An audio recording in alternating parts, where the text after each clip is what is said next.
कल इसी ने उस बच्चे की मृत्यु की थी। देखिए इनोसेंट बन के बैठा हुआ।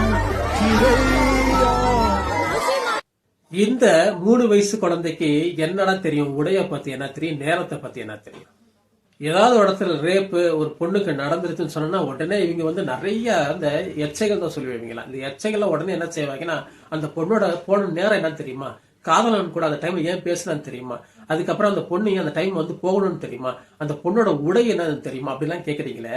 இந்த 3 வயசு குழந்தைக்கு என்ன உடை இருக்கு, என்ன நேரம் இருக்கு?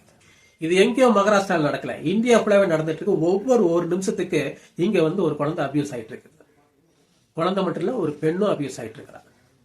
இங்க நிறைய குழந்தையோட குடும்பங்கள் வந்து இந்த மாதிரி நிறைய இடத்துல அபியூஸ் நடக்குது. ஆனா அவங்க வந்து வெளியே சொல்ல வர மாட்டேங்கிறாங்க. ஏன்னா சொன்னா அவங்களோட குடும்பத்தோட மானம் போயிடுவாங்க. அதுக்கப்புறம் நிறைய குழந்தைக்கு இது அபியூஸ்னால என்ன தெரிஞ்சாதானே, அந்த குழந்தைக்கு என்னன்னு தெரிஞ்சாதானே அது வந்து வெளியே சொல்லும். அது சொல்லாத குழந்தை எத்தனை குழந்தைகள் இருந்திருக்கும்? நமக்கு தெரியுது இந்த சின்ன சின்ன விஷயங்கள் தான். இந்த குழந்தைகளுக்கு இப்படி நடக்கிறது, சார் வந்து பண்றது, அதுக்கப்புறம் பாட்டியை தூக்கிட்டு போறது, அதுக்கப்புறம் காலேஜுக்கு போற பொண்ணு, ஒண்ணு லவரோட போய் நின்ற பொண்ணு, எது இருந்தாலும் பொண்ணுன்னு தெரிஞ்சா போது இவங்க எல்லா பரதேசிகளும் பின்னாடி ஓடிடுவாங்க.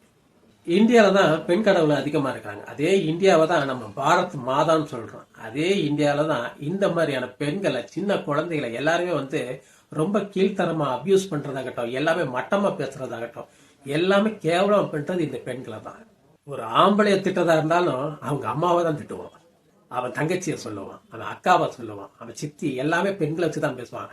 ஆம்பளை டு ஆம்பளை பேசுறா அப்படின்னு சொன்னா வரமாட்டாங்க.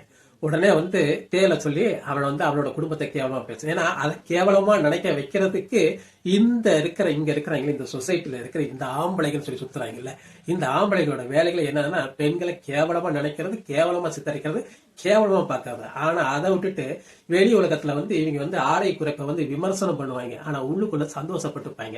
இதுதான் இங்க இருக்கிற நிறைய ஆண்களோட நிலம்.